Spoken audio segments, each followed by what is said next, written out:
25তম প্রতিষ্ঠা দিবসে করিমগঞ্জে দলীয় পতাকা উত্তোলন করেন তৃণমূল কংগ্রেসের কর্মীরা। নমস্কার, নিউজ প্রাইম 7 এই মুহূর্তের সংবাদে সাথে রয়েছে আমি প্রিয়া।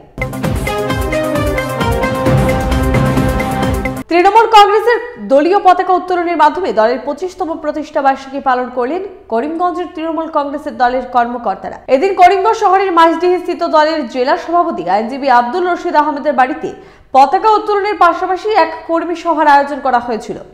এই সভায় উপস্থিত ছিলেন তৃণমূল কংগ্রেসের প্রদেশ কমিটির সদস্য তথা করিমগঞ্জ লোকসভা আসনের মনোনয়ন প্রত্যাশী বদরুল ইসলাম বড়ভূঁইয়া। তিনি এদিন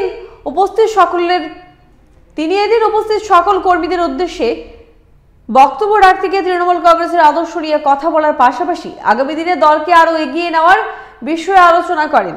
এদিনের এই সাংগঠনিক আলোচনা সভা শেষে বদরুল ইসলাম সহ অন্যান্যরা সাংবাদিকদের সামনে নিজেদের প্রতিক্রিয়া ব্যক্ত করেন। Bureau report, news prime 7। News prime 7 এর অন্যান্য আপডেট নিয়ে সাথে থাকছি আমি। চোখ রাখুন এবং ফলো, লাইক, সাবস্ক্রাইব করুন আমাদের ইউটিউব এবং ফেসবুক পেজটি। ধন্যবাদ। তৃণমূল কংগ্রেসের আগামী লোকসভা ইলেকশনে যা প্রয়োজন তা করে যাব, এটাই আমরা আজকে সবাই প্রতিজ্ঞাবদ্ধ হয়ে আজকে এখানে আমরা সমবেত হয়েছিলাম যে আমাদের অল ইন্ডিয়া তৃণমূল কংগ্রেস কমিটির তৃণমূল পার্টির 25তম বার্ষিকী উদযাপন করার জন্য। তৎসঙ্গে আমাদের দলীয় স্ট্র্যাটেজি প্ল্যানিং কিছু ছিল, ওগুলো আলোচনা করার জন্য। তো কথা হলো, আপনারা নিশ্চয়ই জানেন তৃণমূল কংগ্রেসের ইতিহাস। তৃণমূল কংগ্রেস একটা সংগ্রামী দল, জনগণের হয়ে সংগ্রাম, অন্যায়ের বিরুদ্ধে সংগ্রাম, ন্যায়ের জন্য সংগ্রাম, হকের জন্য সংগ্রাম। আর তৃণমূল কংগ্রেসের অন্যতম স্লোগানই হলো লড়াই লড়াই লড়াই চাই, লড়াই করে বাঁচতে চাই।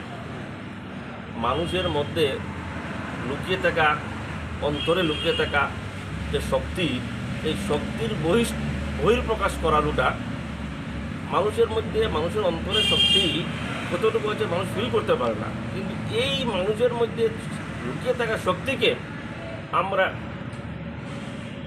একটা সামগ্রিক শক্তি হিসেবে রূপান্তরিত করে অন্যায়ের বিরুদ্ধে লড়ে যাওয়া তৃণমূল কংগ্রেসের অন্যতম এক লক্ষ্য।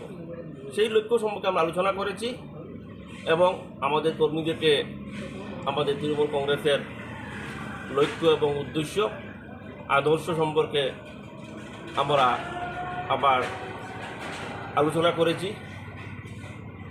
এবং আমরা এটুকু বলতে পারি যে তৃণমূল কংগ্রেস করিমগঞ্জ, হাইলাকান্দি তথা বরাকে এক অন্যতম শক্তিশালী দল। এখনও কিছু মানুষ হয়তো, কিছু দল হয়তো আমাদেরকে নিয়ে মন্তব্য করে যে আমাদের সাংগঠনিক শক্তি বা সাংগঠনিক দিক দুর্বল। এই সাংগঠনিক আমরা ইতিমধ্যে আমরা চিন্তা চর্চা করছি যাতে আমাদের সমস্ত কর্মীদেরকে নিয়ে একটা কর্মী সভা আয়োজন করার জন্য। এবং সেই কর্মী সভা যদি যখন আমরা করব, তখন নিশ্চয়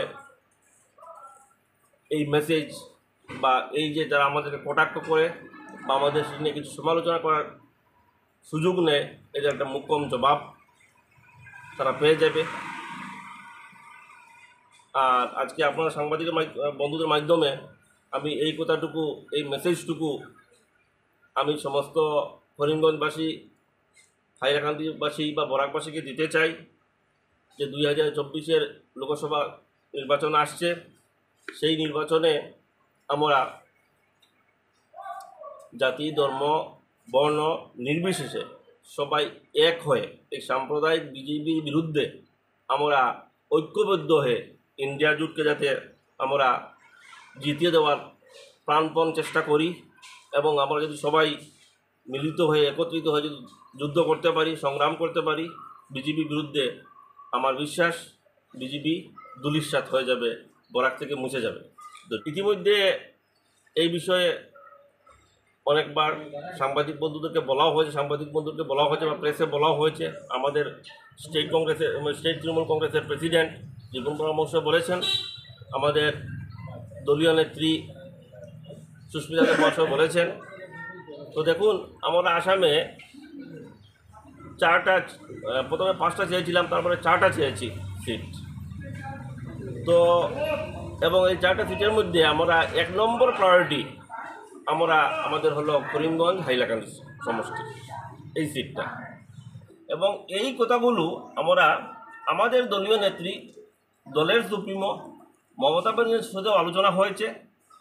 তিনিও সেই স্ট্যান্ড দিয়েছেন যে আমাদের করিমগঞ্জ হাইলাকান্দি আসন আমরা রাখতে চাই, এবং এটার জন্য আমাদের দলের ফুল স্ট্যান্ড আমাদের থাকবে। আমরা কোনো অবস্থায় করিমগঞ্জ হাইলাকান্দি ছাড়া অন্য কোনো সিটে আমরা দফা বা সমঝোতায় যাব না। এখন দেখুন, ইন্ডিয়ার জোট তো ইন্ডিয়ার জোট, আমরা দলের ভিতরে থেকে যতটুকু আমাদের দাবি যতটুকু শক্তিশালীভাবে করা যায়, এর চেয়েও বেশি শক্তিশালীভাবে আমরা করব। তারপরেও যদি দেখা যায় ইন্ডিয়া জোট কোনো কারণবশত এর ব্যতিক্রম কোনো চিন্তা করে, তো জোটের সিদ্ধান্তর বাইরে আমরা তো যেতে পারি না। আমরা জোটের ধর্ম আমরা রক্ষা করব। আসাম প্রদেশ তৃণমূল কংগ্রেস কমিটি করিমগঞ্জের আসনের জন্য 2 জনের নাম প্রস্তাব পাঠিয়েছে। একজন হচ্ছেন আমাদের নেত্রী মাননীয় সুস্মিতা দেব মহাশয়া, আর আমি বদরুল ইসলাম বড়ভূইয়া। তো আমি জানি না দল কাকে পছন্দ করবে, দল কাকে টিকিট দেবে। তো দল যদি আমাকে টিকিট দেয় তো ঠিক আছে, আমি তো ফাইট করব দলকে নিয়ে। আর দল যদি সুস্মিতা দেব মহাশয়কে যদি টিকিট দেয়, তাতেও আমার কোনো জিও নেই, আমার কোনো জিত থাকবে না। আমি দলের একজন সৈনিক হিসাবে আমি আমার শেষ চেষ্টাটুকু আমরা করব।